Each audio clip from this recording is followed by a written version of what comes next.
The police department received a call of a man in the street yelling, waving a gun. The officer response was swift. Officer Dylan Ramos from the North Precinct was the first officer on scene. He encountered the man within just a few minutes of the call. Officer Ramos gave the man commands to stop, drop the gun. During the interaction with the man, he turned toward Officer Ramos in what Officer Ramos believed to be a threatening way, and Officer Ramos fired on him. The man was fatally wounded. We have identified him as a 47-year-old individual. The chaplain is now making efforts to notify his next of kin. Officer Ramos is a 3-year police department veteran. He came on the department in October of 2019.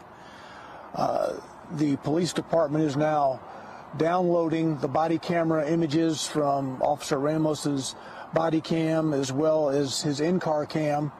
We've also looked at surveillance video in this area. The Tennessee Bureau of Investigation will conduct the full investigation into what occurred. And now you said, Officer Ramos said the gentleman turned to him in a threatening way. Is that with protocol?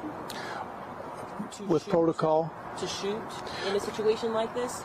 The man was armed with a gun. Officer Ramos confronted him and gave him commands to stop, drop the gun.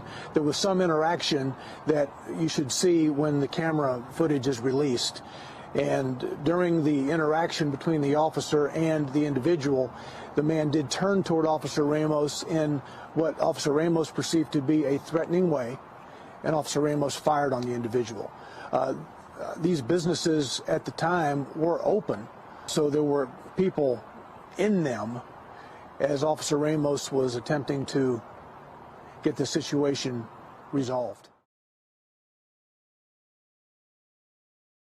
Thanks for watching our YouTube channel. Follow today's top stories and breaking news by downloading the NBC News app.